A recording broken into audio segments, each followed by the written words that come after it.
Então é isso. Para nossa terceira aula, como eu disse, vamos iniciar aqui o estudo dos limites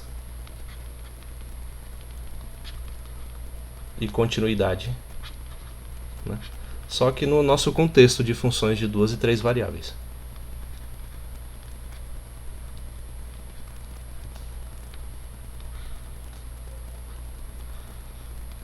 Isso aqui ficou parecendo um L, né? Peraí, deixa eu refazer esse negócio. Assim. Então é o seguinte, o porquê, né, da gente expandir essas propriedades de limites para funções com mais de uma variável. E como eu disse para vocês no início, quando a gente começou a estudar funções com mais de uma variável, é que essas funções ela têm o poder de representar de uma forma mais completa, principalmente fenômenos físicos, né? Que foi uma das grandes motivações de se estudar esse tópico da matemática lá no século XIX. Né? Aí, com a formalização da matemática vindo com o cálculo, né, que ela foi, por assim dizer, completada já no século XIX mesmo, passou-se a investigar, né, paralelamente a isso, as propriedades que essas funções teriam. Né? Então, quando a gente vê isso aqui, a gente vai estudar bem, ver o que tem de semelhante, o que tem de diferente, né, na propriedade de limite e continuidade quando as funções têm mais de uma variável, e com aquelas que vocês já devem ter visto, né, até hoje, né, na vida acadêmica de vocês, com as funções f de x, f de y, ou seja, com uma variável só. Né? A gente vai ver que tem muita coisa semelhante, porém tem outras que são considerações importantes a serem feitas. Então, a gente pode começar o nosso estudo pensando no seguinte, que, como eu disse, uma das motivações são estudar fenômenos físicos, né? Vamos pensar aqui no contexto de uma chapa, né? Uma chapa metálica sofrendo aquecimento. Né? Então eu vou até desenhar mais ou menos assim, ó. Não precisa ter um formato muito bonitinho não, né? Isso aqui é uma chapa metálica e a gente vai estudar aqui o que vai acontecer com o aquecimento dela. Para a gente visualizar esse fenômeno, vamos colocar isso sobre um plano cartesiano, né? Y e aqui x. Então, esse aqui em preto, como eu falei para vocês, é a chapa metálica. Vou escrever aqui chapa só, né? Aqui são as coordenadas onde a gente vai estudar o que vai acontecer, né? Digamos assim, quando uma chapa metálica é exposta a um aquecimento, a tendência é ela se expandir, sofrer dilatação térmica, né? Então a gente vai ver, vamos ver o que acontece com uma função que descreve esse aquecimento, né? Embora que eu não vou colocar aqui a função lá de dilatação nem nada, é só para motivar mesmo a nossa ideia principal, né? Então, para representar a temperatura eu vou colocar um terceiro eixo, né? Porque na verdade ele sairia daqui, né? Da origem, mas para a gente fica mais fácil eu representar ele aqui do lado, ó. Não ficou muito reto, né? Assim. Esse aqui é o meu eixo W, né? E vai representar a nossa temperatura.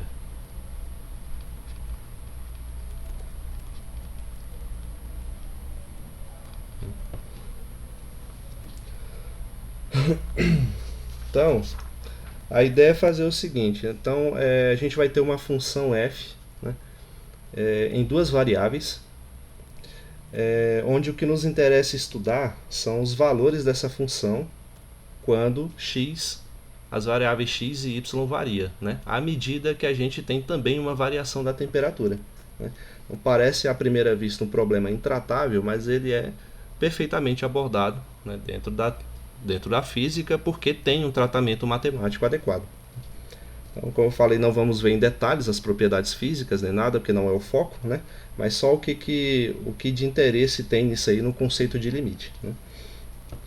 Então vamos pegar aqui um ponto aleatório dessa chapa, digamos aqui um ponto XY.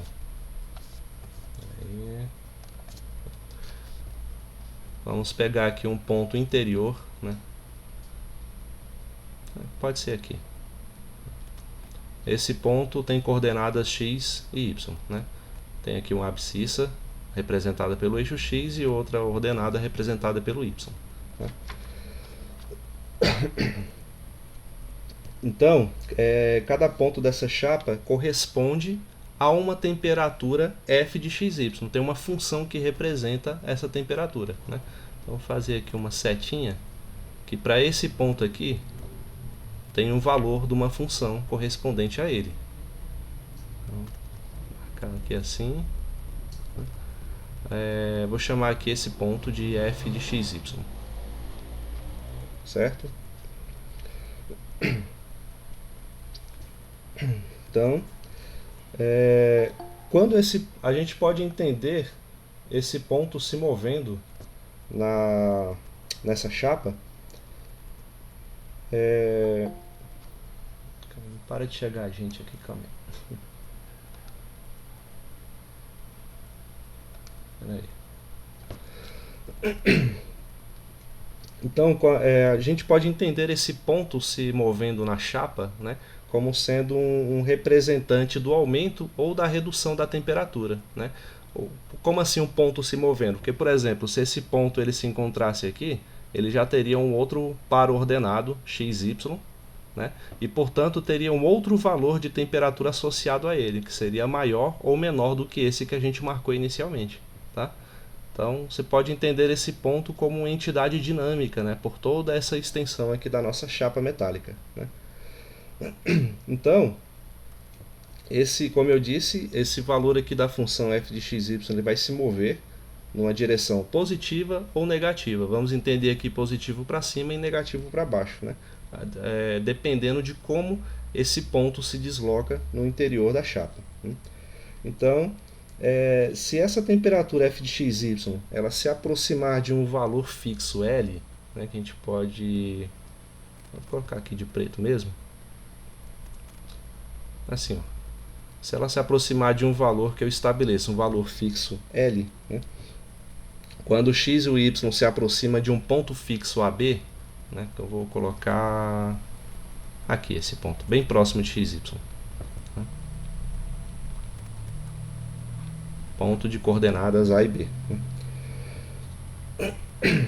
Então, quando isso acontece, eu vou colocar aqui uma anotação para vocês que vai dizer o seguinte, que o limite dessa função se aproxima de L, né, quando xy se aproxima de AB. Né. Então, muito próximo daquela definição que vocês já viram lá com a ideia de limite. Né. Eu creio que todos aqui já estudaram cálculo 1, 2, né? Então, vocês devem ter visto numa introdução mesmo ao cálculo, a ideia de limite. E a ideia de limite sendo colocada, vou colocar até aqui no cantinho, o limite de uma função f de x, quando x tende a x0, digamos assim, vai ser igual a f de x0. Né? Aqui com as funções de duas variáveis, a gente vai ver que a ideia é basicamente a mesma. Né? Só tem uma pequena diferença geométrica que a gente vai acentuar aí. Então, como eu falei, eu vou escrever isso que eu falei aqui para vocês, né? A notação aqui que a gente vai utilizar. Aqui, ó. Notação.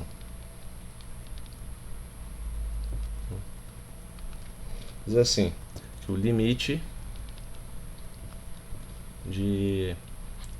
da função f de xy, seja quem for essa função, vai ser igual a L quando esse ponto xy se aproxima do ponto AB, certo?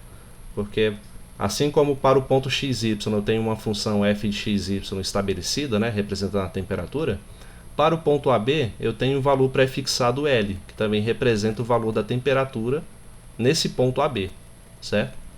Então, dizer que xy se aproxima de AB é como dizer que f de xy se aproxima de L, certo? Então, a mesmíssima ideia que ocorre lá na primeira noção de limite que vocês tiveram, né? Então, uma outra maneira de dizer isso é assim, ó, colocar ou você pode dizer que o f de xy tende a zero, né? Ou seja, a gente representa essa tendência com essa setinha, né? Tende a L, desculpem, quando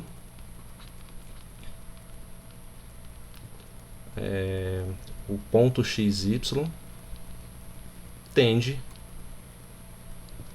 ao ponto AB, né? Só para duas notações que indicam basicamente a mesma coisa, né? Então, isso eu representei nesse desenho, né? Então eu vou selecionar aqui esse desenho novamente, que eu quero fazer mais algumas observações a respeito disso. Vou colocar ele bem aqui, ó.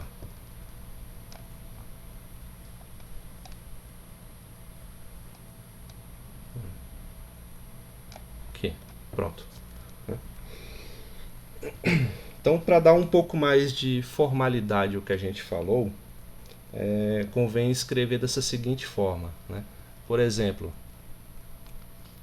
eu vou apagar aqui esse ponto AB, eu vou colocar ele um pouco mais próximo, tá? Do ponto XY, aqui. Então esse é o ponto AB. Então a gente pode imaginar que, como isso aqui é uma região, né, uma região plana, a gente pode imaginar um círculo centrado nesse ponto AB, né? Então eu vou tentar fazer aqui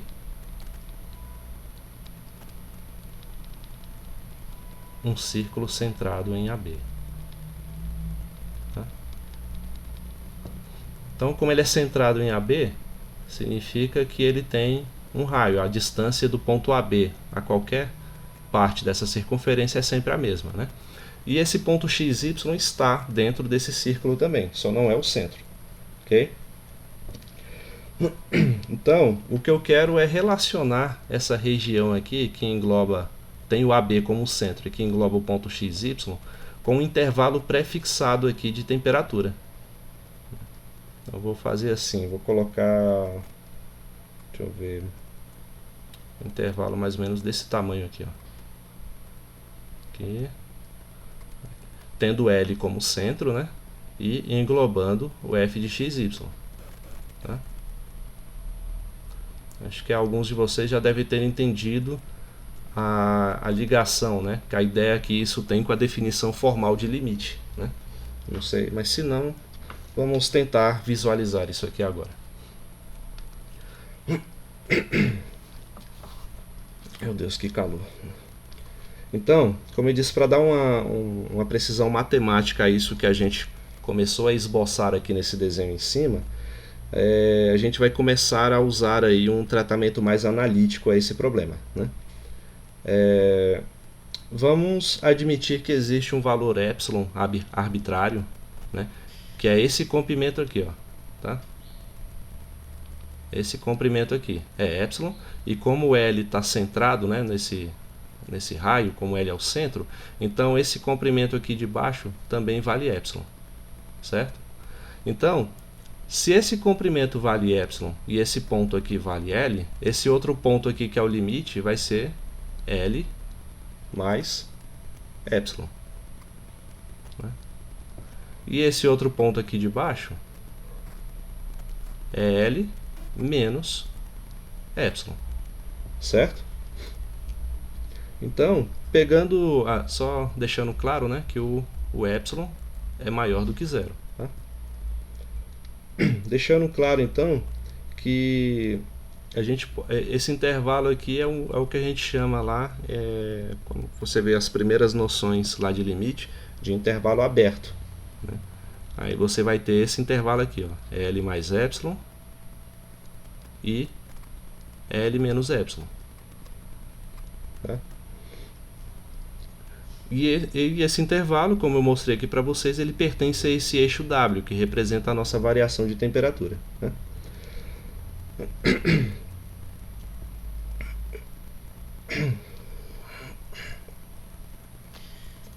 Então, gente, essa noção de limite que a gente colocou aqui, ela só é verdadeira quando acontece o seguinte: quando existe também um valor de delta, que é esse raio aqui, ó, desse círculo,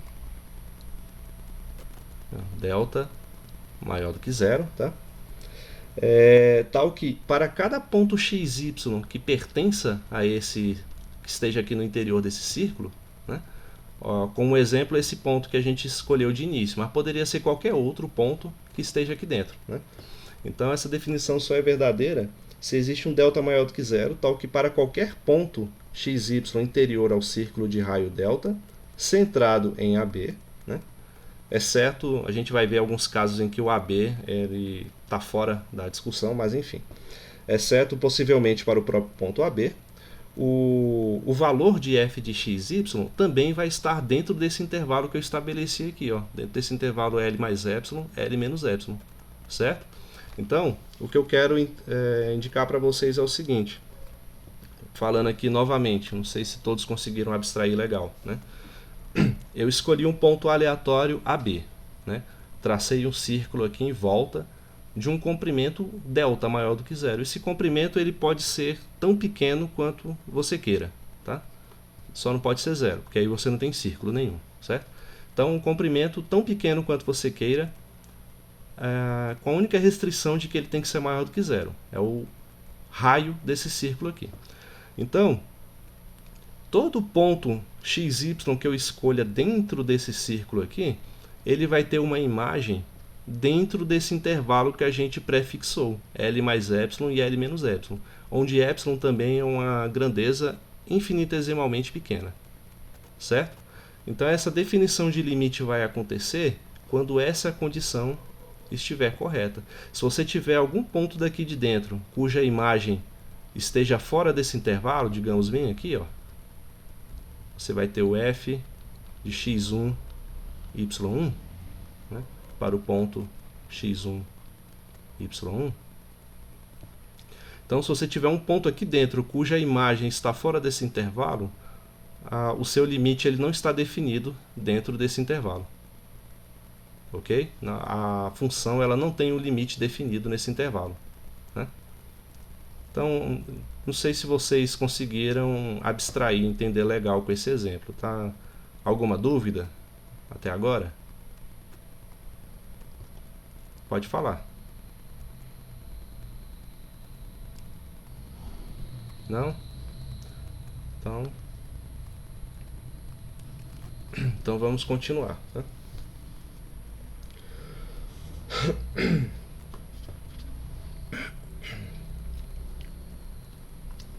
Então, gente, essa condição que eu coloquei aqui, ó, de você conseguir traçar um círculo, né, com um raio delta centrado em AB, e dizer que delta tem que ser maior do que zero, isso é o equivalente a gente afirmar o seguinte, né? Vou até escrever assim, ó, isso equivale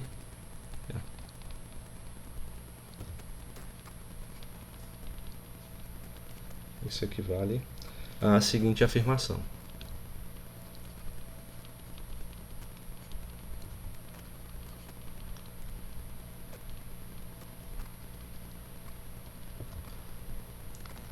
Essa afirmação é o seguinte: se vou colocar assim, 0 menor do que raiz de raio delta, né? Então é x menos a ao quadrado, y menos b ao quadrado, né, menor do que delta, né? Então, o que isso quer dizer? Ó? O delta, como você pode ver aqui, ele é maior do que zero, né? E ele é definido como? A gente sabe que uma circunferência, a equação dela lá na geometria analítica, ela é definida assim. Você tem um ponto xy, né? X menos o centro, né? A coordenada, a abscissa do centro, ou seja, x menos a ao quadrado, mais y menos a coordenada correspondente a ele do centro, que é b, né? Y menos b ao quadrado, e a raiz quadrada de tudo isso daqui, é o valor do raio, né? Então o raio tem que ser, o valor de delta que você tem que adotar, ele só tem que ser maior do que zero, né? Mas respeitando essa definição, ok? Então, espera aí só um instantinho, gente. Tive um telefonema aqui, já eu volto, tá? Um instantinho.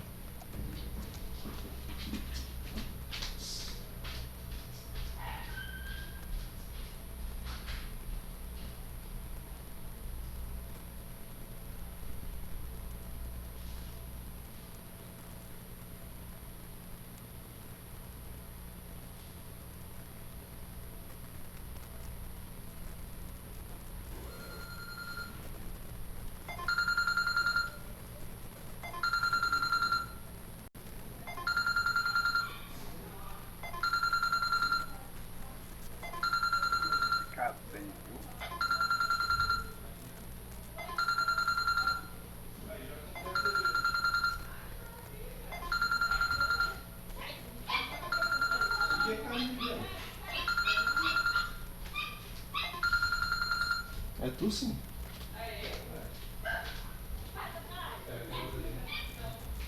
Conseguir abrir lá? Eu não sei, eu também não estava por aqui hoje, só cheguei já no final da tarde. Tá bom.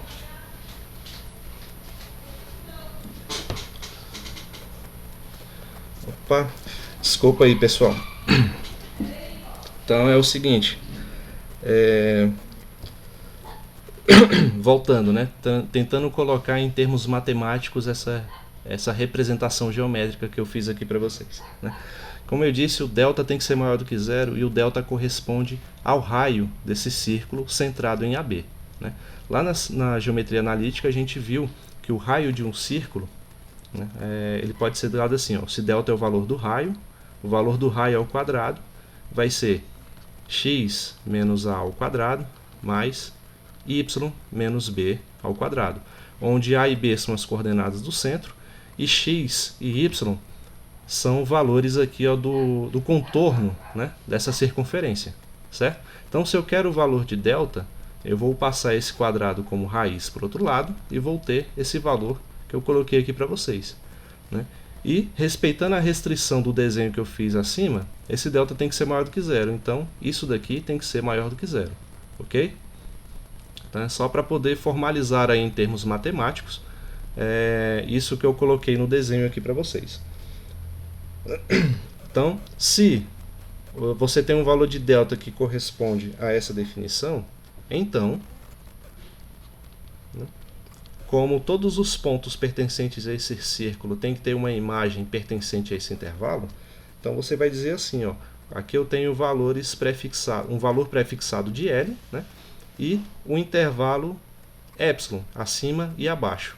Então a gente vai representar esse intervalo aqui acima e abaixo, né, como a gente falou, pode ser muito bem positivo e negativo, para não ter esse tipo de restrição, a gente pode colocar em módulo, tá, para trabalhar só com o valor positivo, já que corresponde a um comprimento, tá?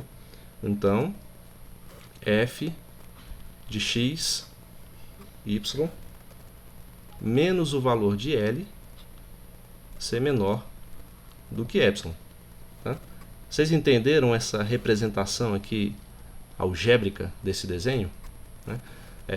O que está querendo dizer aqui mais uma vez nesse final aqui é o seguinte: quando você pega aqui o valor da função, aqui ela está abaixo, mas digamos que tenha um valor f de xy bem aqui em cima, né? F de xy aqui, né? Quando você pega f de xy menos L, né, por f de xy ser maior do que L, esse resultado, né, f de xy menos L, será positivo. Mas se ele estiver abaixo de L, se ele for menor, o resultado dessa diferença vai ser negativo, né? Como nos interessa apenas o valor em módulo, né, para representar um comprimento, eu vou colocar o símbolo de módulo aqui, ok? Então, a nossa restrição é que o nosso epsilon seja maior do que essas diferenças que a gente está fazendo aqui, né? Do f de xy, esteja ele sempre dentro desse intervalo, ok? Alguma dúvida até agora? Podem falar. Sei que pode não ser muito muito tragável assim a um primeiro momento, né? Até agora tá suave. Tá de boa, né? Estão conseguindo fazer a relação com a definição de limite lá em uma variável que vocês viram no cálculo, né?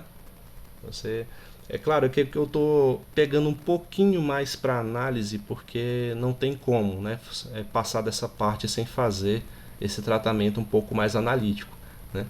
Mas a gente não vai se aprofundar muito nisso não, tá? Porque assim, se eu fosse me aprofundar mesmo, eu teria que falar em pontos de fronteira, ponto interior, conjuntos abertos, conjuntos fechados e a topologia do conjunto como um todo. Então, como não é um curso de análise, só estou dando umas noções geométricas e fazendo uma correspondência algébrica com essas noções para que vocês tenham essa ideia, né, do que está acontecendo, tá? E a gente poder formalizar a ideia de limite, ok? Então, com isso, forma a nossa definição, né, de limite propriamente dito, que a gente pode escrever bem assim, ó. Cadê? Aqui, ó. Vou colocar assim, definição.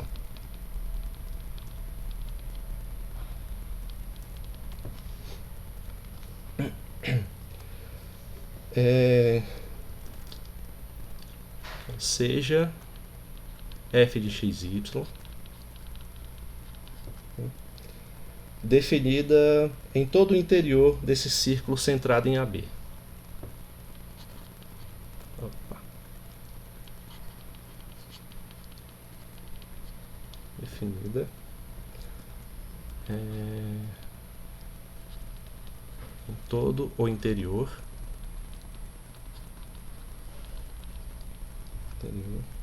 de um círculo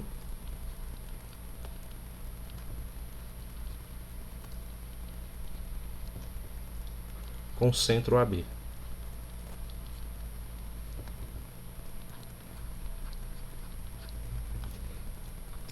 Aí, como eu falei, né, exceto possivelmente no próprio centro. Às vezes a função ela não está definida no próprio centro aqui que a gente começou, né, toda a definição.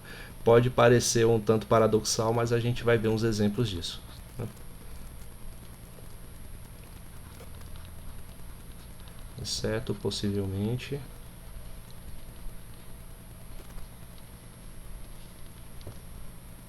no próprio ponto AB.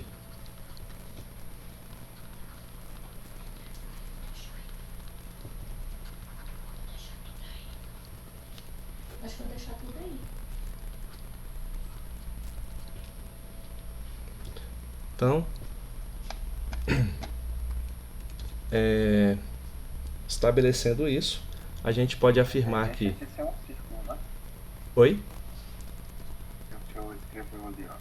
Ah, sim. Exceto possivelmente no ponto AB, aí ia deixar de ser um círculo também, né?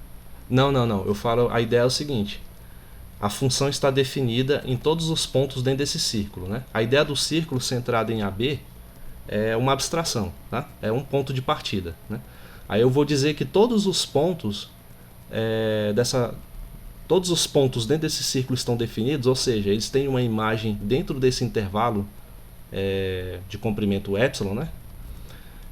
Exceto, às vezes pode acontecer do próprio ponto AB ele não ter uma representação dentro desse intervalo, né? Então isso não descaracteriza o círculo propriamente dito, tá? Então pode ser muito bem assim, ó, um círculo onde a gente tira o ponto central, tá? Pode ser muito bem isso, ok? Então a ideia do círculo mesmo é só para estabelecer esse limite aqui, onde a gente vai pegar qualquer ponto aqui dentro, né? E se a imagem de qualquer um desses pontos estiver dentro desse intervalo, significa que a função tem um limite, e esse limite é L, né? Mas o que pode acontecer em alguns casos? O próprio centro do círculo ele não esteja tendendo a L, então ele não esteja definido nesse intervalo, tá? Então, como eu disse, a gente vai ver situações em que isso ocorre, né? Mas é sempre bom deixar claro na definição que isso pode ocorrer, ok? E isso não descaracteriza a função como um todo, certo?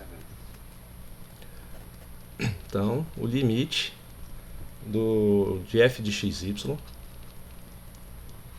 vai ser igual a L, né, quando xy tender a AB.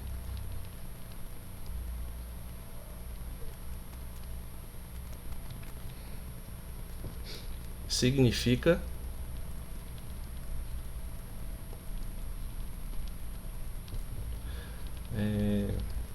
vou colocar que para todo epsilon maior do que zero,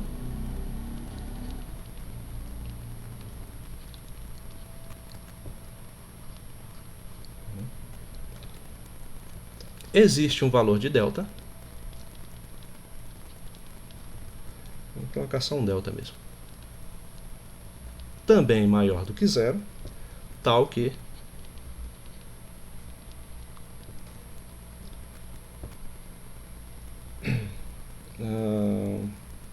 essa restrição que eu coloquei aqui no final. Ó. Vou até selecionar e copiar.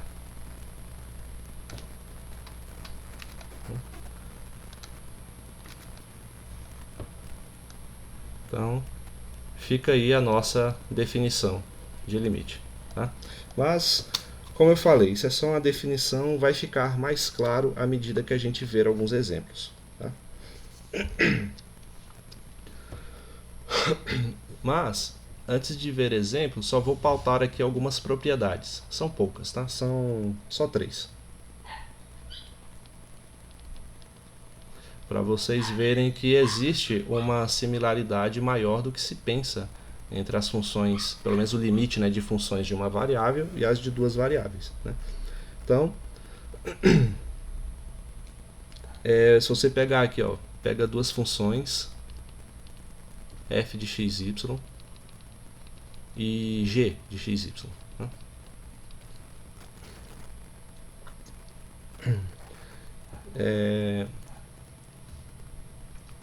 Pegando essas duas funções, se elas tiverem limite, a gente pode considerar o seguinte, que o limite da soma dessas funções, né,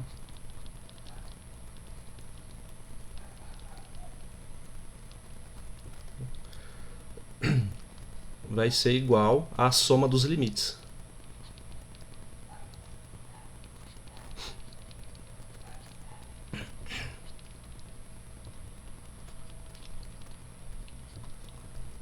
E aqui sempre é bom colocar, né? xy tendendo a AB. xy tendendo a AB. E xy tendendo a AB. Outra propriedade é quanto a divisão, que também serve para o produto, né? Vamos colocar a divisão mesmo, que parece menos intuitivo. O limite do quociente de f de xy sobre g de xy, sempre lembrando aqui, ó, xy tende a AB, é igual ao limite da função de cima sobre o limite da função de baixo.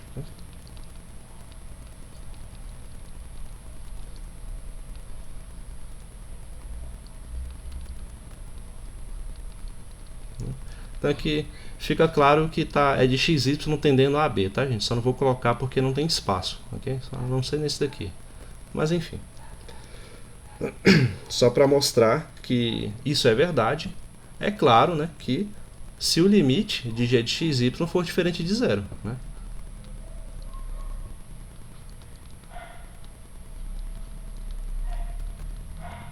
Se for zero, isso aqui não faz sentido pra gente.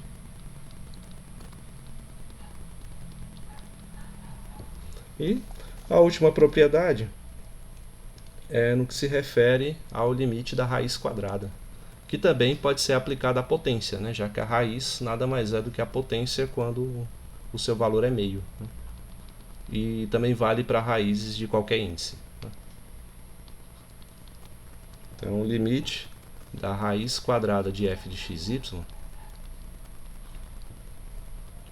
quando xy tende a AB, é igual à raiz quadrada do limite da função.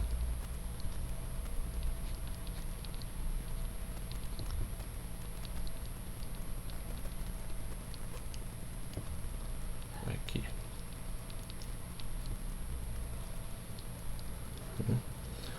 Claro, com a restrição de que esse limite, o limite dessa função seja também maior do que zero, ou igual, né, no máximo.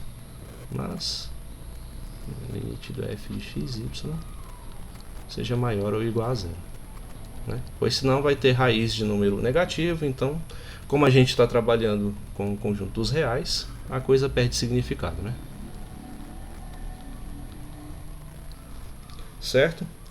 Então, ó, como exemplo, para vocês verem como essas propriedades se aplicam, né?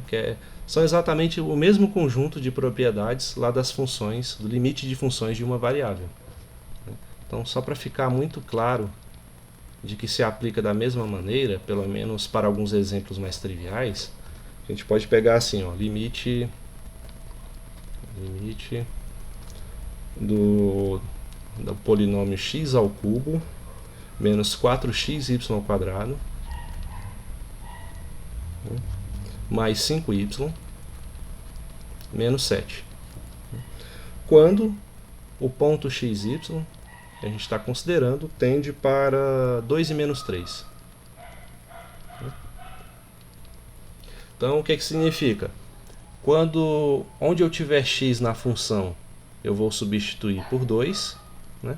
E onde tiver y, eu vou substituir por menos 3. Né?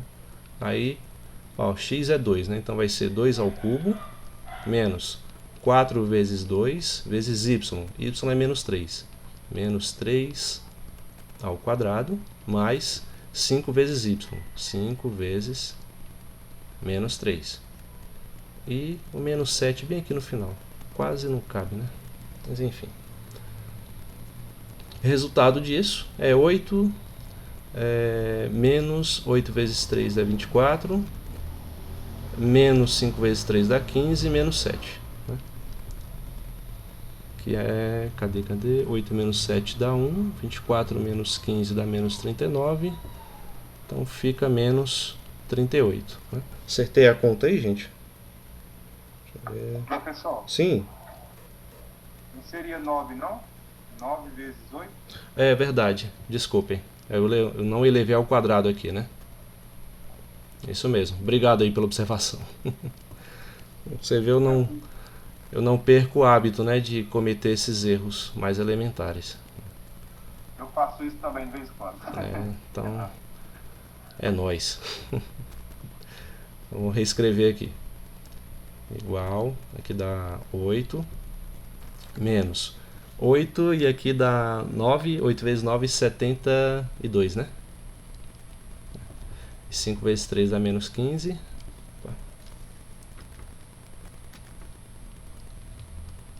Menos 7. Né?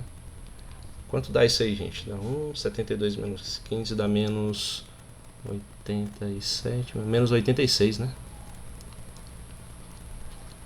Acho que é isso. Certo? Então, no caso de uma função polinomial, você vê que a ideia de limite se aplica exatamente como nos limites lá de uma função apenas, né? Só por substituição. Porque no polinômio não tem restrição, né? Mesmo se der zero, ainda é um valor que tem significado. Se der negativo, também faz sentido. Né? Então, praticamente é livre de restrições. Mas, e se o nosso limite for um pouquinho mais elaborado? Né? A coisa vai ficar um pouco mais interessante.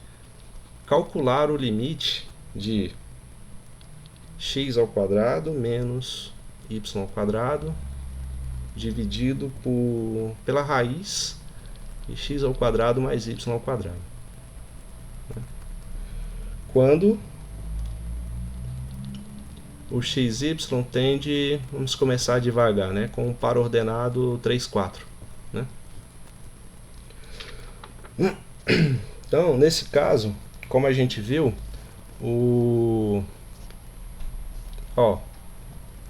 nessa primeira definição, aplicamos apenas a primeira propriedade, né, já que eu posso considerar cada um desses termos aqui do polinômio como se fosse uma função, né, isolada. Aí o limite da soma é a soma dos limites, que é basicamente a substituição pelo par ordenado que aparece aqui, né? Para o qual ele está atendendo. E aqui nós temos, em cima temos uma soma, né? X ao quadrado somado com menos y ao quadrado, Então se aplicaria também essa primeira definição. E temos também um quociente, né? E a gente sabe que o limite do quociente vai ser o quê? O limite do numerador dividido pelo limite do denominador, né? Pois a função, né, daqui do denominador, ela não zera, né? Então a gente pode só fazer a substituição direta. Aí como ficaria? Onde tem x eu vou colocar 3 e onde tem y eu vou colocar 4. Aí vai ficar 3 ao quadrado menos 4 ao quadrado dividido pela raiz de 3 ao quadrado mais 4 ao quadrado, né? Aqui na verdade aplicou todas, né, até a última, que é o limite da raiz, né? Onde eu simplesmente passei o limite para a função aqui de dentro. Aí fazendo o limite é o que? A substituição dos pontos aqui do par ordenado, onde tem x e onde tem y.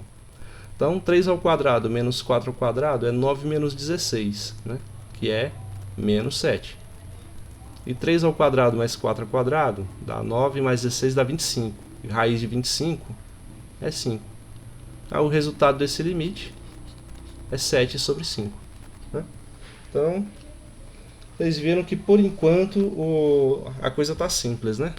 Ou alguém tem alguma dúvida até agora?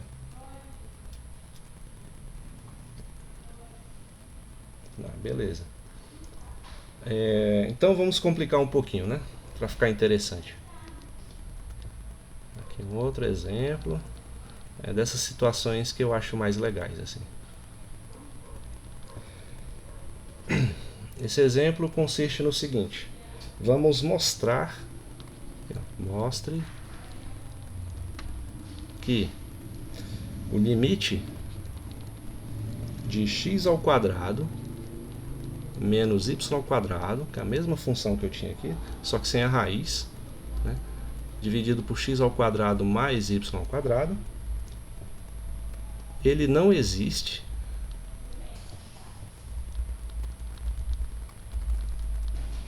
quando o ponto xy, né, do nosso plano, ele tender a 0 e 0, né? Alguém pode argumentar por que esse limite não existe? E aí, o que vocês acham? Por causa iria dar um denominador, certo? Sim e não. Iria dar uma indeterminação? Como eu falo, sim e não. Por quê? Porque a gente viu lá também, vocês também viram, né, no cálculo 1, que existem certas funções que parecem uma indeterminação quando você faz uma substituição direta, porém, quando você faz algumas manipulações matemáticas, você consegue reverter a situação e provar que o limite existe, apesar da aparente situação, né? Então, um exemplo é o seguinte, ó. Vou colocar aqui, antes de abordar esse exercício propriamente dito. Quando você tem lá das funções com uma variável apenas, colocar assim, x menos 2, né, dividido, não, diferente, x ao quadrado menos 4 dividido por x menos 2, né, quando x tende a 2. Aí nesse caso você olha, poxa, se eu substituir aqui vai zerar, então por isso o limite não existe, pois cai numa indeterminação, correto? Porém, se você observar, você pode fazer uma manipulaçãozinha aqui, ó. Esse x ao quadrado menos 4 pode ser x mais 2 multiplicado por x menos 2, não é verdade? Né? Sim. Aí x menos 2 você cancela, né? Aí quando você faz essa manipulação e você substitui, você vai ver que o limite é 2 mais 2, que é 4. Entendeu?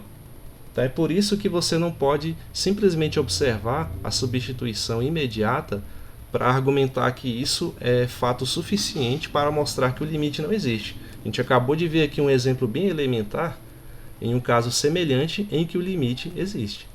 Certo? Então a gente vai tentar um outro argumento para poder mostrar que aquele limite ali do nosso exercício não existe. Tá? Então, vocês lembram fazer uma outra analogia aqui com o limite das funções em uma variável, né? Que quando você tem uma variável, você está trabalhando basicamente numa reta, né? Você provar que o limite existe nesse ponto da reta é o mesmo que você provar que o limite existe quando você tende a esse ponto pela direita e quando você tende a esse ponto pela esquerda, né? Quando esse valor coincide, né, que é esse valor aqui do nosso ponto, a gente pode provar que o limite existe, não é verdade? Porém, aqui nas funções de duas variáveis a gente perde essa simplicidade de resolver, né? A gente não dá para calcular o limite pela direita e pela esquerda, mostrar que eles são iguais e, portanto, o limite existe. Por que a gente não pode fazer isso? Né? Porque você não está mais numa reta, você está num plano, né? Você está aqui, ó, numa região plana. Você tem acabou virando um círculo. Enfim. Aí você tem aqui um ponto. Oi? Esse aplicativo é bom demais. Né? Ele ajuda bastante, né? Pena que ele não ajuda na letra, né? Mas se ele colocasse na letra de forma certinha, eu ia idolatrar esse aplicativo aqui. Mas, enfim, ele já faz milagre demais, né? Então a gente está num ponto e dizer que uma função se aproxima desse ponto, ela não, a gente pode dizer que se aproxima só pela direita ou pela esquerda. Vem de diversas direções distintas, de infinitas direções distintas, né? E ela não vem necessariamente na forma de uma reta, pode vir de uma parábola, pode vir uma função nada a ver assim até chegar nesse ponto, pode vir, sei lá, que curva é essa até chegar nele, entendeu? Então a complexidade aumenta consideravelmente. A gente não tem mais essa simplicidade de calcular o limite tendendo pela direita e pela esquerda, certo? Então, e agora? O que a gente pode fazer? Se a gente está no plano e não mais numa reta, qual seria a alternativa para mostrar que esse limite não existe, né, de uma maneira formal, né? Isso o que eu vou falar aqui é de um resultado também, tá? De uma definição que pode ser provada, mas como eu disse, é provado com rigor num curso de cálculo, num curso de análise. E eu só vou enunciar depois, né, que é a chamada regra dos dois caminhos. Primeiro eu vou mostrar para vocês como funciona essa regra, né? Assim como a analogia que eu fiz aqui das funções de uma variável apenas, né, da ideia da gente mostrar que o limite coincide tanto pela direita quanto pela esquerda e, portanto, ele existe, né, a gente vai pegar aqui no plano, não testar todos os infinitos caminhos para o qual a função tende para aquele ponto, porque seria impossível, né? Mas se a gente mostrar que por dois caminhos quaisquer que a gente escolha, né, esses dois caminhos coincidem com a função no mesmo ponto, então o limite existe naquele ponto, certo? Então é um resultado bem forte e reduz infinitas possibilidades a duas apenas, assim como se fosse no tratamento das funções de uma variável, ok? Então, como é que a gente vai fazer isso aí, ó? Então, primeira hipótese descartada, substituir por zero imediatamente, né? Isso não funciona, para a gente mostrar aqui se existe ou não. O que a gente pode fazer vamos pegar aqui um caminho arbitrário, vamos ver. A gente pode fazer assim, ó. Os dois caminhos que vamos seguir sobre o eixo X. Aqui, ó. Eixo X. Ou seja, eita.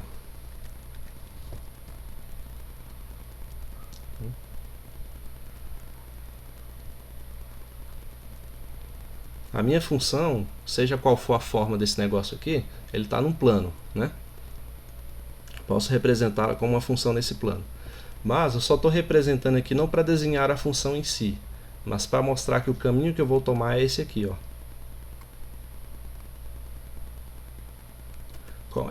Tá indo em direção à origem, correto? Então,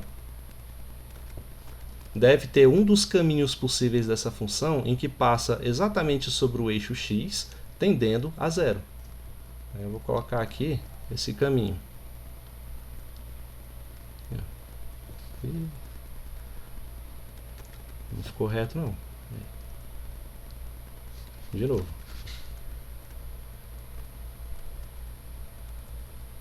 Melhorou um pouco, né? A função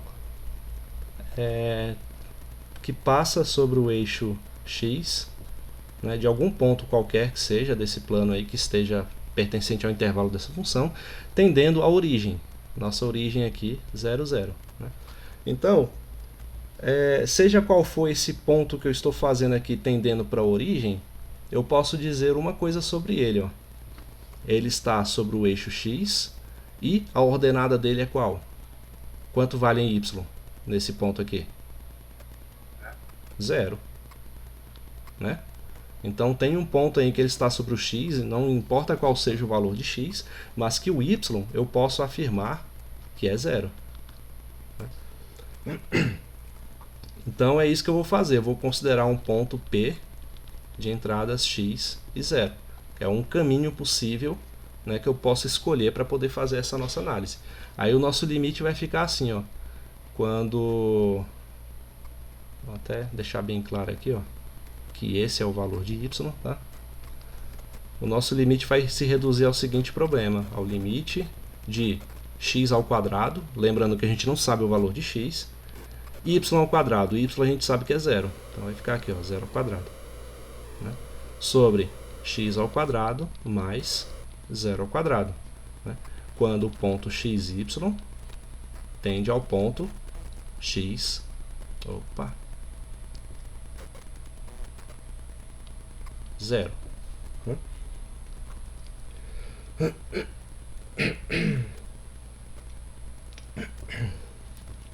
Então, o que a gente tem aqui, ó? X ao quadrado dividido por x ao quadrado, né? Esqueci de colocar o limite. Limite x ao quadrado sobre x ao quadrado. Não vamos colocar isso aqui de novo não, tá, gente? Entenda que é a mesma tendência aqui, o ponto xy tendendo a x0. Né? E agora, antes de fazer a substituição, né, que é o ponto 0, 0... Ah, desculpem. Opa. Oh, tá falhando. Pera aí. Aqui, ó. Escrevi errado aqui, gente. Aqui é x0 tendendo a 0, 0. Afinal, eu quero entender esse limite, né, quando o ponto qualquer dessa curva tende à origem, a 0, 0. O ponto que eu escolhi é esse, ó, o x0. Quando o x0 tende a 0, 0. Tá? Então, antes de fazer essa substituição por 0 no x, a gente pode fazer essa simplificação e ver que o x ao quadrado divide por x ao quadrado. Então, esse limite vai dar 1. Né? Quando eu escolho esse caminho aqui, ó, sobre o eixo x, o limite dá 1. Né? E quando eu pego, agora, como eu falei para vocês, eu preciso escolher um outro caminho, né, que torne possível a nossa análise. E o valor do limite tem que dar o mesmo. Né? Então, se esse valor der o mesmo, a função tem limite. Né? Então, vamos tentar escolher um caminho que não dê o mesmo valor de limite. Afinal de contas, eu tenho que provar, né, que o limite não existe. Certo? Então, vamos escolher aqui. Vou tirar esse A daqui. Eu vou escolher o meu outro caminho assim, ó. Já que eu peguei sobre a ordenada x, desculpe, a abscissa x, né? Eu vou pegar um caminho que passa sobre a ordenada y. Um ponto aqui, tendendo à origem, certo? A origem do nosso plano cartesiano. E esse ponto aqui, seja ele quem for, qual é a abscissa dele? Qual o valor de x desse ponto aqui? É 0. E o valor de y eu não conheço, pode ser qualquer um. Né? Primeiro eu peguei o x0, depois eu peguei o 0y.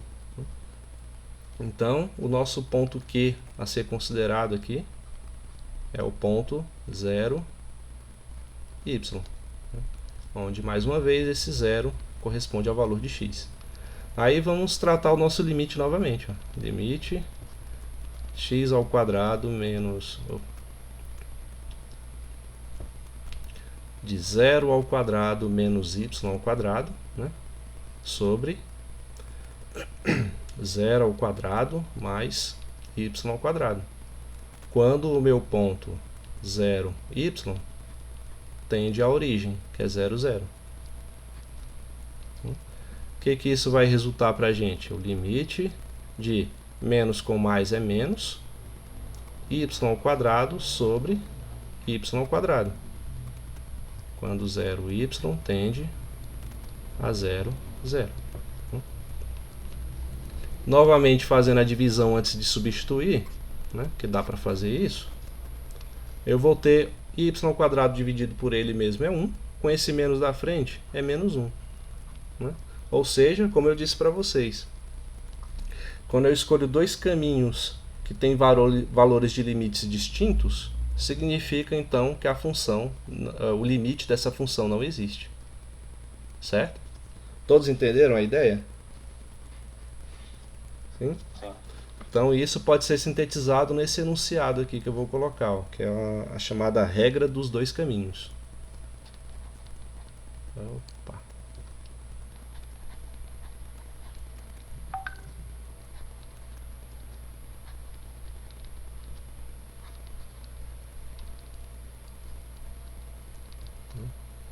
O que essa regra diz? Ó, se dois caminhos diferentes para um ponto AB, se dois caminhos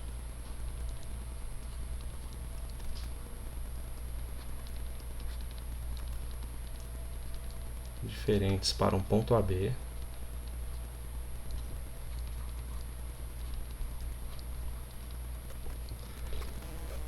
resulta em dois limites diferentes,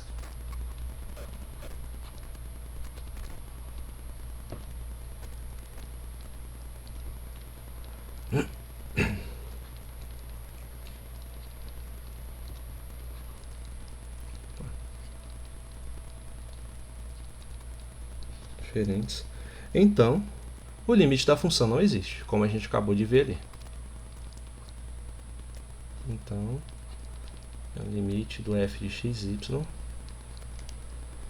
não existe.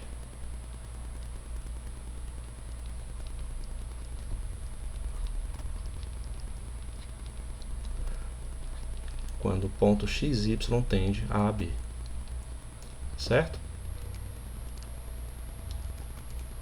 Prestem bastante atenção nessa ferramenta, vai ser muito útil para vocês aí nas listas de exercício.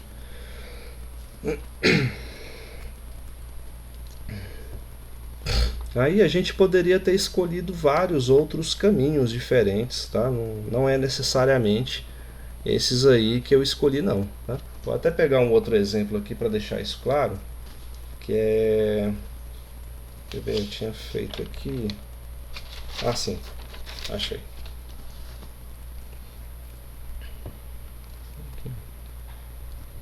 Deixa.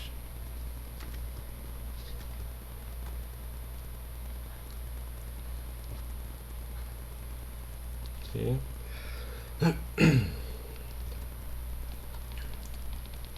Mais um exemplo. Exemplo nunca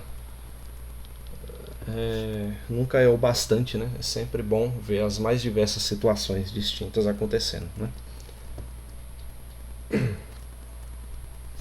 A gente vai mostrar que o limite dessa função aqui, ó, vou colocar o enunciado.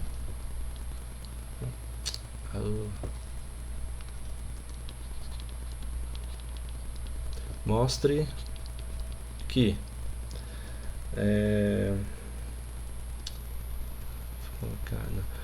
o limite de f de xy igual a menos xy dividido por x ao quadrado mais y ao quadrado, né? Então, depois a gente vai ver qual é a forma dessa função aqui, tá? Pra vocês conseguirem visualizar. Então a gente vai mostrar que o limite dessa função não existe. Não, desculpe. Deixa eu ver aqui o enunciado direito. Cadê? Aqui. é para determinar o limite dessa função ao longo de diferentes caminhos, né? Então, como eu disse, né? A gente não precisa necessariamente escolher esses dois caminhos aqui que eu fiz nesse exemplo. Não precisa ser assim para todas as questões, né? A gente pode ver como funciona o tratamento disso para outros caminhos diferentes, né? Eu vou pegar aqui 5 caminhos diferentes para a gente explorar, né? Então, deixa eu ver. Droga. Vou substituir mostre por calcule. Calcule o limite.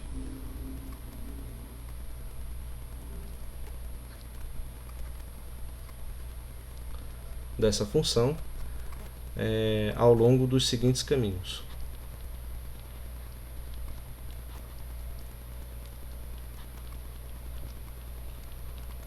Aqui. A gente vai tentar visualizar cada um desses caminhos, né? Por exemplo, na letra... O primeiro caminho que eu vou escolher aqui para a gente começar vai ser o próprio eixo X, como a gente usou no exemplo anterior, né? Então,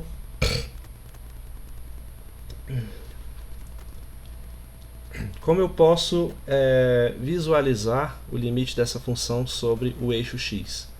Vou aqui desenhar para poder ficar claro. Nosso plano cartesiano. X, Y. E deixa eu ver se está faltando alguma coisa.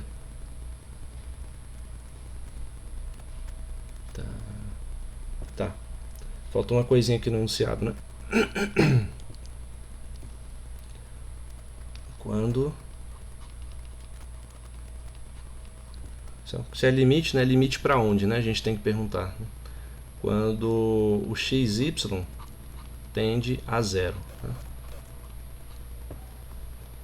Então é isso. Então vai ter que tender para esse ponto aqui, ó, para a origem do nosso plano cartesiano, né? Então, vou escolher aqui sobre o eixo X, né? Nosso primeiro teste. Para a gente testar isso, vamos testar ele tendendo a esse ponto pela direita, né? E pela esquerda, tá?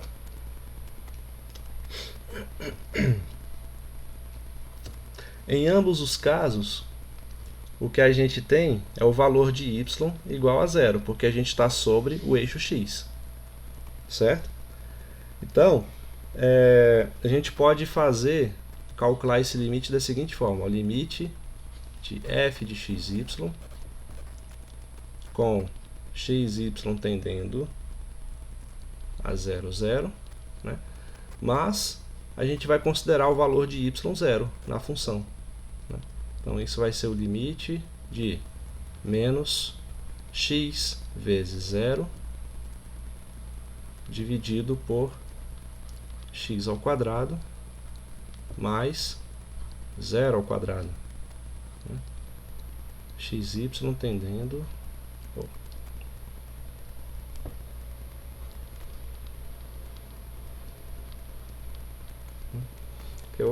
Lembrando que eu vou considerar o y, né, igual a 0, bem aqui, ó, nessa entrada. Por isso que vai ficar x0 tendendo a 0, 0, né? Aí, isso vai resultar em quê? Vai resultar no limite de menos x vezes 0 dá 0, né? 0 dividido por x ao quadrado, né? Que é igual a 0. E aqui eu nem vou repetir o cálculo para a direita e para a esquerda, né? Ou seja, para valores positivos de x e depois valores negativos, porque vai acabar multiplicando por zero de qualquer jeito, né? Então, pouco importa se o valor de x aqui, ó, vai ser positivo ou negativo, né? Aqui embaixo sempre vai ser. Oi?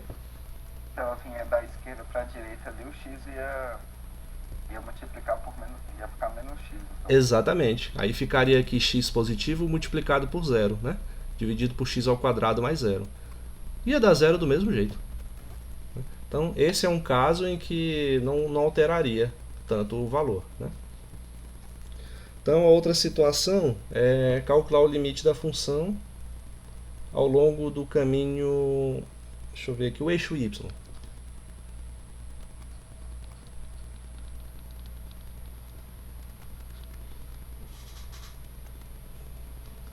Aí novamente, qual é o caminho que a gente está escolhendo? Vou desenhar ele aqui, ó.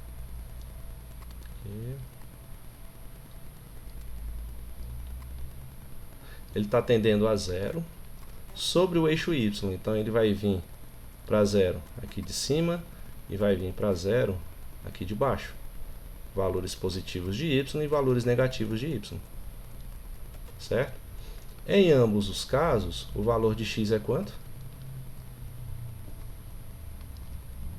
Aqui, ó. É zero, né? Já que está totalmente sobre a ordenada y, o valor de x vai zerar. Aí, nós vamos calcular o limite. Limite do f de xy quando xy tende a 0, 0. Né? Lembrando que agora a nossa entrada x aqui vai zerar. Então, isso vai ser igual ao limite de menos 0 vezes y dividido por 0 ao quadrado mais y ao quadrado. Né? Quando 0y tende a 0, 0. Isso aqui, novamente, tanto faz para valores positivos de y quanto para valores negativos, vai dar zero. Né? Então, esse é o tipo de problema em que, se a gente fosse escolher quaisquer dois caminhos aqui, né, para poder mostrar, digamos que o enunciado fosse assim, né? Mostre que o limite dessa função aí não existe. Aí você, vou pegar aqui o x e o y, né? E olha só, deu igual, então o limite existe. Aí você erra a questão, né? Porque nem sempre a gente vai utilizar só esses dois caminhos aqui para você ter total confiança no resultado, né? E fica a dica para vocês, ó, se o problema está dizendo assim, mostre que o limite não existe, gente, não adianta, não inventa coisa, é porque não existe mesmo, ele só quer que você mostre, né, que você escolha aí dois caminhos que dê valores distintos, né, e assim você vai mostrar que o limite não existe. Não adianta pegar quaisquer dois caminhos e mostrar que eles dão no mesmo limite, que, portanto, ao contrário do que o enunciado está informando, o limite existe sim. Né? Então, não faz sentido, você vai estar batendo boca com o enunciado da questão. Né? Aí, não é assim que a gente resolve, tá? Professor, mas nesse caso aí o limite existe, né?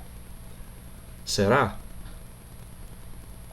Deu o mesmo resultado? Então, ó, o que eu estou dizendo aqui, ó, qual é o enunciado? Calcule o limite, né, da função quando o ponto xy tende a 0, 0 ao longo dos seguintes caminhos. Né? Aqui eu estou especificando certos caminhos, entendeu? Aí, mas assim, dentro dos testes que eu fizer aqui, se eu chegar em algum caminho, algum resultado diferente de 0, significa que o limite como um todo da função, ela não existe. Ok? Aqui eu só estou mesmo exercitando a ideia de tomar caminhos distintos para calcular o limite. Beleza? Então, vamos descobrir agora se o limite da função existe mesmo ou não. Né? Vou pegar aqui, digamos que o nosso caminho agora é um pouco mais elaborado, seja a reta y igual a x. Né? Então, o que é a reta y igual a x? Vamos desenhar ela aqui. Eita.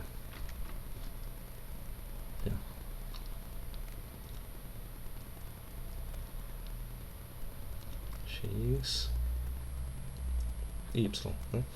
A reta y igual a x, essa reta aqui, ó, tem uma inclinação de 45 graus em relação a cada um dos eixos e passa pela origem.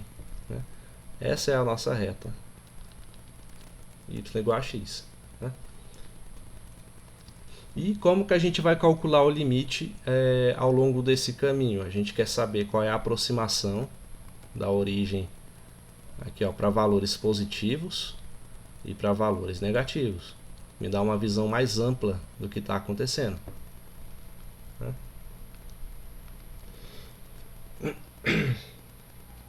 Então, o que a gente tem que observar aqui é isso. Ó. y é igual a x. Aí quando a gente for calcular o limite da função f de xy com xy tendendo a 0, 0, vai ser igual ao limite de menos x vezes y sobre x ao quadrado mais y ao quadrado. Quando o nosso ponto aí a gente escolhe, eu vou escolher fazer assim, ó, x e x, tá? Já que o y vale x, onde tiver y no nosso par aqui, eu vou substituir por x, certo? Então, nosso ponto x tendendo a 0, 0. Faltou só eu fazer a substituição aqui, né? Então, onde tem y, eu vou colocar x. Y, x. Então, x vezes x, vou escrever aqui embaixo, o limite de menos x vezes x é x ao quadrado. X ao quadrado mais x ao quadrado é 2x ao quadrado.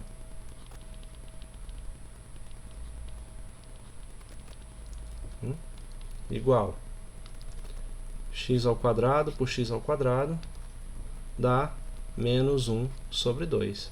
Opa, tá vendo? O limite da função não existe. Eu descobri um caminho aqui, dentre todos os infinitos possíveis, né, em que a forma como o ponto, qualquer que seja desse caminho, tende à origem, ao nosso ponto 0, 0, a gente chega num limite diferente de outros caminhos aqui que a gente calculou. Se os limites não batem, então a gente já sabe que o limite daquela função não existe. Certo? Mas vamos continuar aqui, vamos exercitar mais um outro caminho. Digamos aqui D, né? Vai ser uma reta diferente, a reta y igual a menos x, né?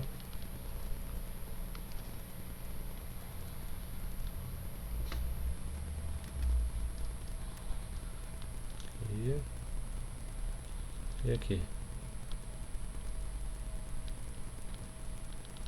Então, primeiro, que reta é essa, né? Se y igual a x é essa daqui, y igual a menos x é como se fosse um espelho dela, na outra direção. A reta y igual a menos x. Aí eu quero mostrar qual o valor do limite, tendendo aqui por esse caminho e tendendo por esse caminho também. Tá vendo? Fazendo dessa forma, você meio que reduz, né, essa análise do limite de funções de duas variáveis para análise de limites de funções de apenas uma variável. Então, esse é o objetivo. Em matemática, geralmente, quando a gente não sabe como tratar uma determinada entidade, né, seja porque ninguém ainda o estudou ou algo parecido, o que a gente faz é buscando similaridades com aquilo que a gente já conhece, né, e a partir daí a gente vai desenvolvendo esse conhecimento e descobrindo o que caracteriza, o que particulariza, né, essa área nova de estudo. Então aqui não é diferente. Limite de f de xy quando xy tende a 0, 0. Vai ser o limite de menos xy sobre x ao quadrado mais y ao quadrado.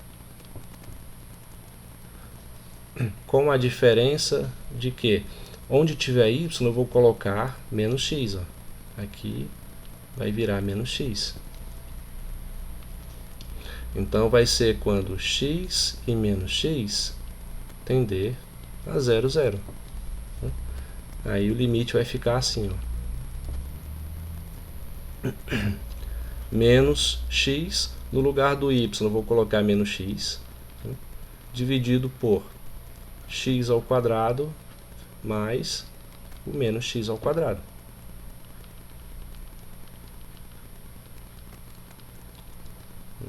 Normalmente nos livros eles parametrizam, né, quando a gente faz esse tipo de substituição, né, chama o x, por exemplo, de t ou algo parecido, tal, mas acho que isso só ia complicar. No fim das contas, é isso aqui que eu estou fazendo que está por trás dessas parametrizações, né? Então, o assunto acho que já está complicado bastante por si mesmo, né?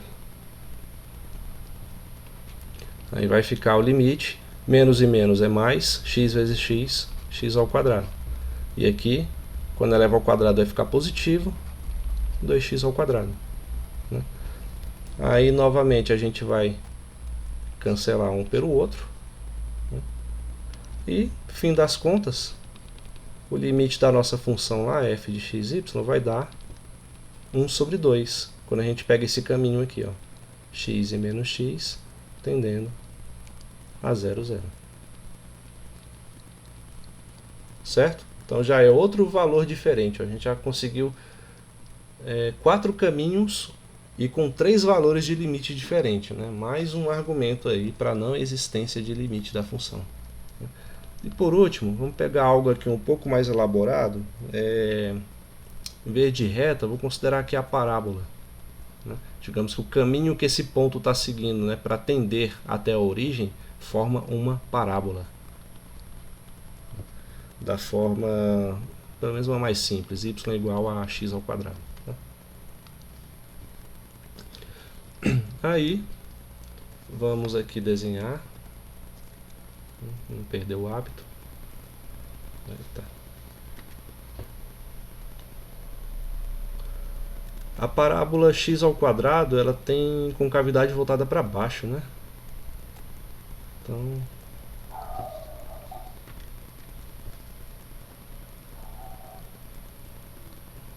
passando pela origem.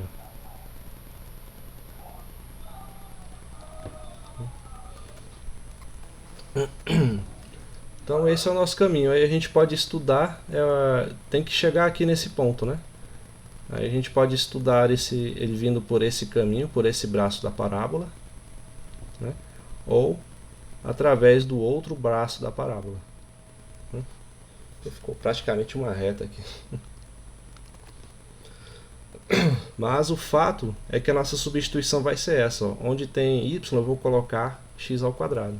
Aí vai ser limite de f de xy, vai ser igual ao limite de menos x vezes, onde tem y eu vou colocar x ao quadrado. Aí x ao quadrado mais, onde tem y eu coloco x ao quadrado, então fica x ao quadrado, x à quarta. Quando xy tende a 0, 0, ou x e x ao quadrado tende a 0, 0.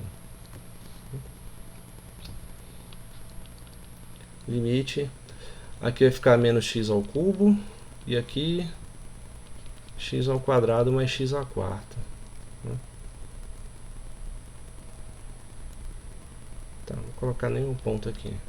E agora, dá para reduzir isso aí, gente?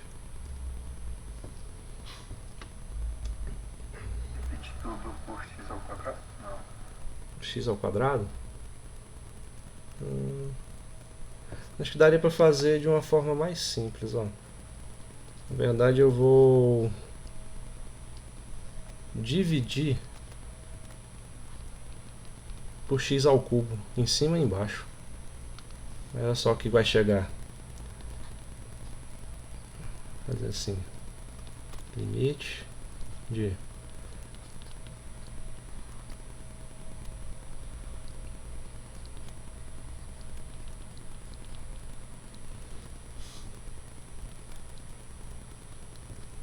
então estou dividindo por x ao cubo em cima e embaixo, né? Então vai ficar assim, ó. Aí qual a vantagem disso, né? Aqui vai virar menos 1, né? E aqui embaixo vai ficar 1 sobre x, né? E aqui x. Será que me ajuda em alguma coisa? Não, na hora que eu substituir por 0, 0, né? Não. Não ajuda não, né? Seria melhor dividir por x à quarta, não? X à quarta? Já que é o maior, né? Verdade. Deixa eu fazer isso aqui. Vou dividir tudo, então, por x à quarta.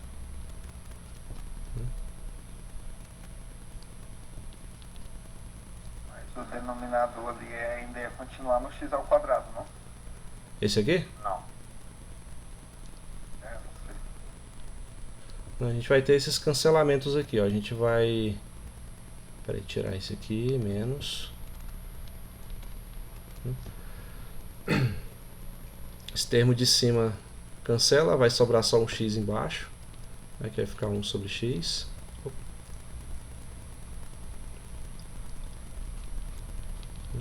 Dividido por... aqui vai ficar 1 sobre x ao quadrado. E aqui 1. Né? Quando a gente cancelar.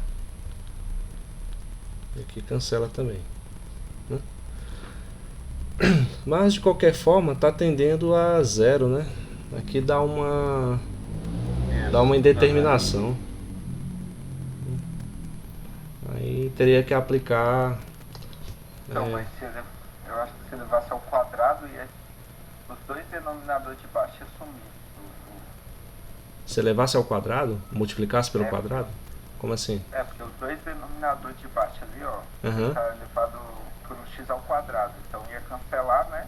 E o x a quarta ia cancelar com o x ao quadrado. Então não ia ficar o x no denominador, né? Se fosse por x ao quadrado, aí cancela esse, né? E aqui fica ao quadrado, não é isso? Os dois ia cancelar, né? Aí não ia ficar nenhum x no denominador. Não, assim não pode. Ele não cancelaria, não.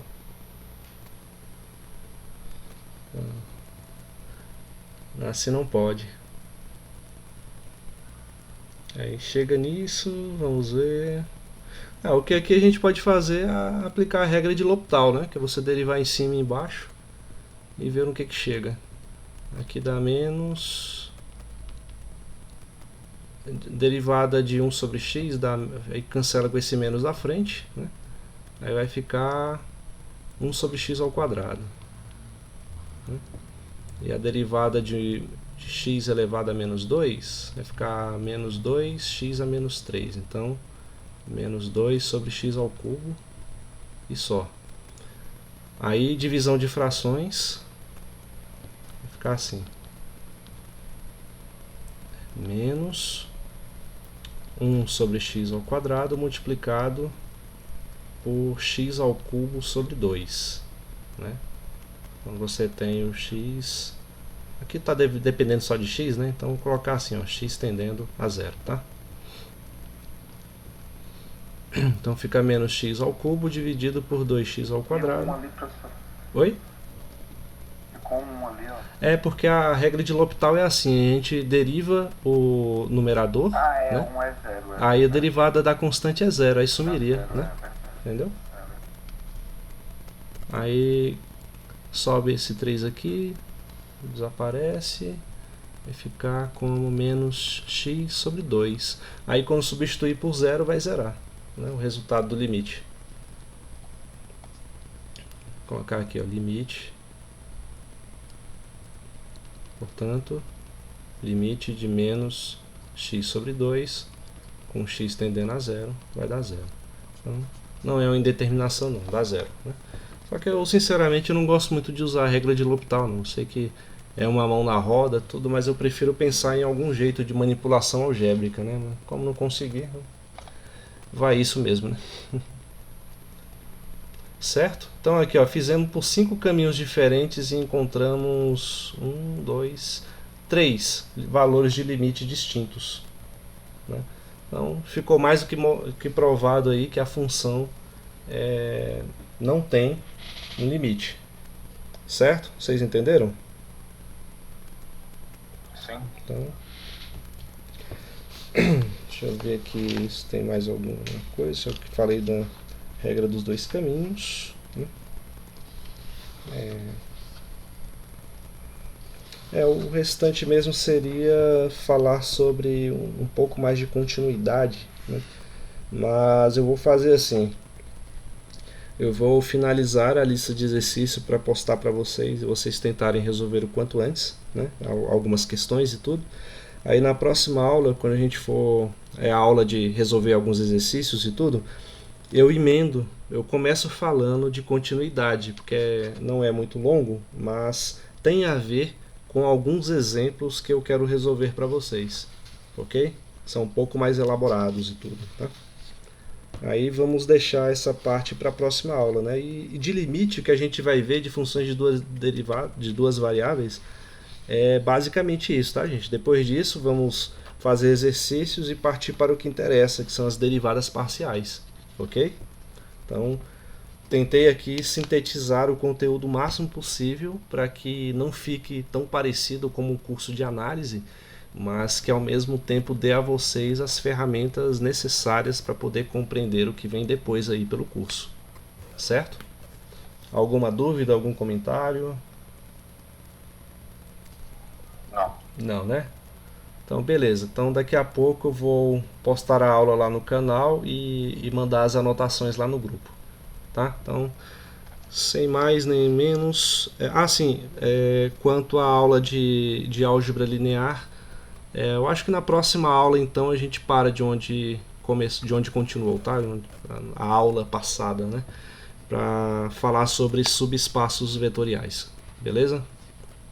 Então, até a próxima aula e boa noite a todos.